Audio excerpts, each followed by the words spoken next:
Assalamualaikum warahmatullahi wabarakatuh. Perkenalkan, nama saya Yola Melinda Fitri, kelas 3A, Poltekkes Kemenkes RI Padang, Prodi D3 Keperawatan Solo. Baiklah, saya akan menjelaskan tentang penggolongan gangguan jiwa menurut PPDGJ dan DSM-4. Pendahuluan. Perilaku bermusuhan atau agresif merupakan bentuk ungkapan bahwa pasien merasa dirinya dimusuhi dan merasa curiga terhadap orang lain. Tipe skizofrenia disebut juga sebagai skizofrenia yang memiliki tanda-tanda regresi. Perilaku pasien dengan skizofrenia hibernefrenik biasanya tidak bertanggung jawab dan tidak dapat diramalkan, serta umumnya terdapat manierismus.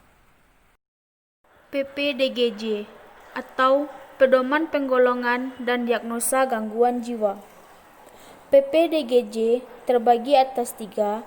Yang pertama, PPDGJ pertama. Dalam tahun 1973, Direktorat Kesehatan Jiwa dari Direktorat Jenderal Pelayanan Kesehatan Departemen Kesehatan RI mengambil prakarsa untuk menyusun glosari tentang gangguan jiwa.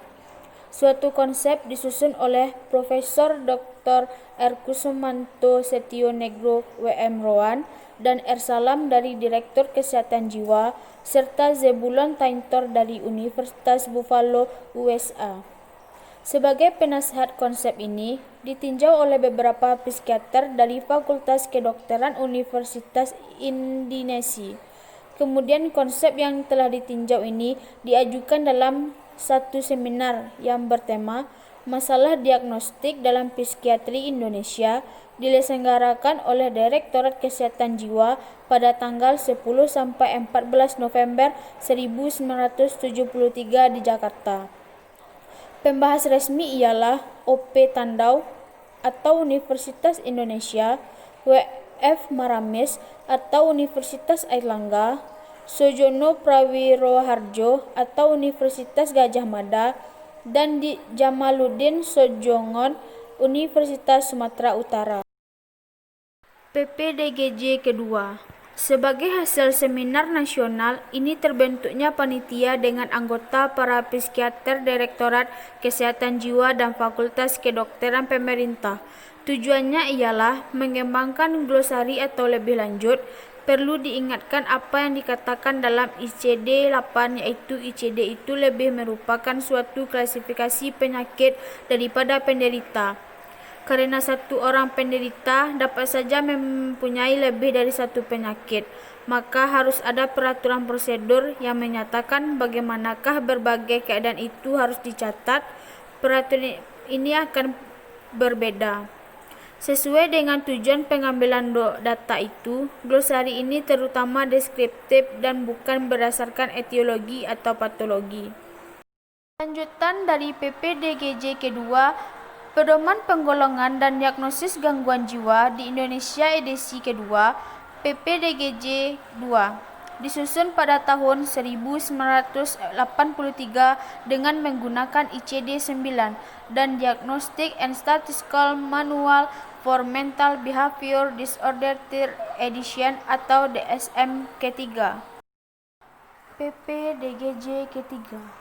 Setelah WHO menerbitkan International Classification of Disease and Related Health Problem atau ICD-10 pada tahun 1992,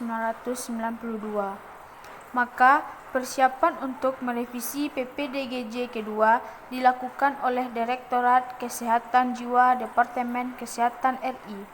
Pada tanggal 2-7 Februari 1993 di Ciloto, Jawa Barat, diadakan workshop to review ICD ke-10 dan pelatihan diagnosis sesuai PPDGJ ketiga dengan peserta yang mewakili di bidang pelayanan atau Departemen Kesehatan Rumah Sakit Jiwa, bagian psikiatri, rumah sakit umum, swasta, dan ABRI. Bidang pendidikan atau Laboratorium Psikiatri, Fakultas Kedokteran Universitas Negeri dan Swasta. bidang profesi atau IDAJI atau Ikatan Dokter Ahli Jiwa di Indonesia waktu itu, dan lain-lain.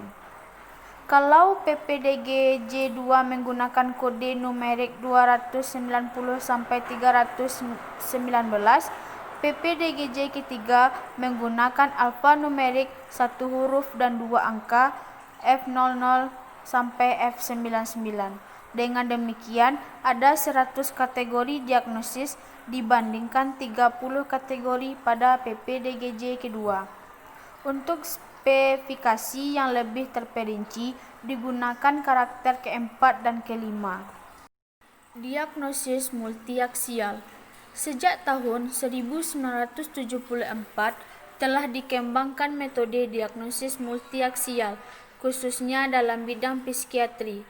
Telah diterbitkan pedoman penggolongan diagnosis gangguan jiwa di Indonesia atau PPDG-J edisi kedua, yang menggunakan metode diagnosis multiaksial menggantikan edisi pertama tahun 1973 yang menggunakan metode diagnosis monoaksial sebagai pedoman untuk menetapkan diagnosis dan pencatatan statistik dalam bidang psikiatri.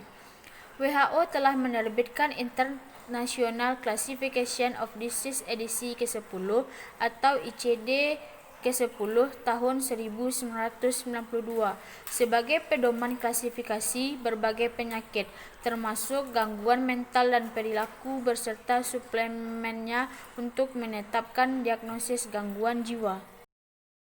Diagnosis multiaksial dapat ditetapkan berdasarkan anamnesis dan pemeriksaan medis. Anamnesis terdiri atas autoanamnesis dan alloanamnesis. Pemeriksaan terdiri atas pemeriksaan fisik, diagnostik, pemeriksaan psikiatrik, pemeriksaan laboratorium, pemeriksaan fluoroskopi, pemeriksaan elektrofisiologi, tes psikologis, dan evaluasi sosial. Kelima aksis dalam diagnosis multiaksial adalah sebagai berikut. 1. Aksis pertama, gangguan klinis, kondisi yang dapat menjadi pusat perhatian klinis. Yang kedua, aksis 2, gangguan kepribadian retardasi mental. Yang ketiga, aksis 3, kondisi medis umum. Yang keempat, aksis 4, masalah psikososial dan lingkungan. Yang kelima, aksis 5, asesmen fungsi secara global. Kesimpulan. Yang pertama, PPDG-J pertama 1973 yang diterbitkan oleh Direktorat Kesehatan Jiwa dalam tahun 1973 pada dasarnya memakai klasifikasi dan kodifikasi ICD-8 dengan nomor 290 sampai 319 ditambah dengan digit keempat dan beberapa digit kelima untuk diagnosis yang lebih terperinci. 2. Perbedaan utama antara PPDG-J kedua dan PPDG-J ketiga ialah bahwa PPDG-J kedua memakai kodifikasi numerik, kriteria diagnostik merujuk ke DSM ketiga, dan diagnosis multisial mengikuti DSM ketiga.